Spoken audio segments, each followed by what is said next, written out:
All right, here with me now, Republican Congresswoman Marsha Blackburn of Tennessee. Congresswoman, always good to have you. You know, the president was saying, look, I'm spending a lot of money, but it's all going to work out. That's essentially what he's saying. I'm doubling down, tripling down. These debts and deficits are going to be bigger than almost anyone imagines, certainly myself. But it's all going to work out. You have your doubts. Yes, indeed, I do have my doubts. My constituents, and I think most people know, you cannot spend your way to recovery. And when they hear the numbers that they are hearing, indeed, a lot of the media was beginning to second guess him. And, you know, Neil, when you're talking about a president that is going to amass more debt in their first budget than all 43 presidents who have preceded him, this is a lot of money that they're talking about spending. And I found it very interesting when he said he was doing everything to reduce the deficit, that he had acquired a structural deficit.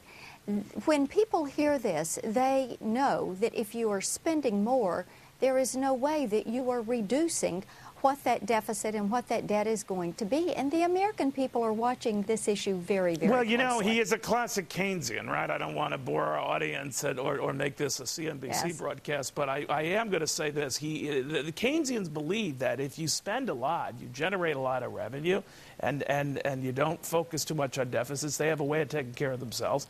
And all that spending gooses the economy, and we're off to the proverbial fiscal races. You don't buy that, right?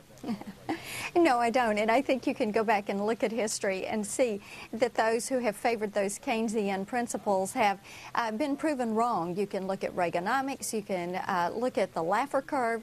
We have so many examples that are there recently. I think also you can go back and look at the 54-month expansion that we had during President Bush's term.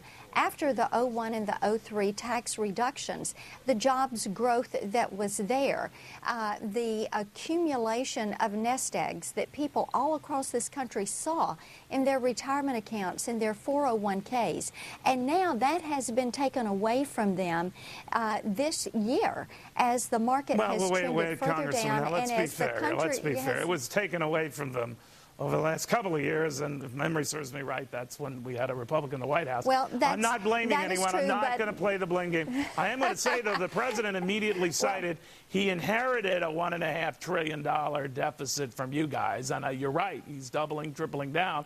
But there's enough blame to go around. But you don't buy that what he is proposing here, or particularly the fact that he is committing so much money to health care, that it might be a short-term fiscal hit. But he's arguing a long-term fiscal got to do. In other words, that will generate savings down the road. You're not buying that. No, not at all. The $1.3 trillion deficit, we have to realize he voted for all of that spending as a member of the Senate.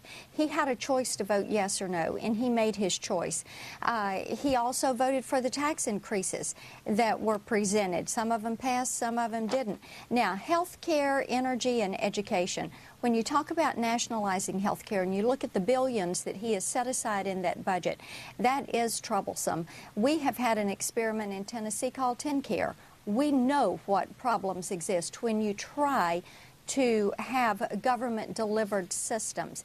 Energy, the cap and tax, or cap and trade as he calls it, that the $646 billion that he has as a set-aside for that, it concerns me when he says you're boring me. You're boring me because you're leaving me. You're so smart. You're boring me, and I'm easy. I have Neil, like ADD. one thing I think is important here. All right, Congresswoman, I beg you to stop. You're losing everybody. I want to go back. I want to go back seriously, ma'am, to what he said about his goals for an institution that would be like the FDIC, that would oversee another potential bank or an insurance company on the verge of shutting down, and maybe pre-shut it down before it takes the world with it.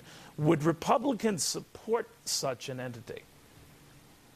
I can only speak for myself on that one, and I cannot imagine that people are going to support that. Giving that resolution authority, moving that to the White House, I think is very troublesome. The FDIC is an independent agency. Right. You are not running that out of the White House. The Treasury Secretary, as we have seen, works for the White House. And so you're leery of a political appointee. I'm sorry, you're leery of a political appointee overseeing something like this. So you'd be more happy Absolutely. with like Fed-type person, a Federal Reserve-type person, right? Yes, you had Okay, the Resolution understood. Trust Corporation. You've Gotcha. got a platform there you could work from. Congresswoman, thank you. Always good having you. I Neil, so appreciate it. good to see you.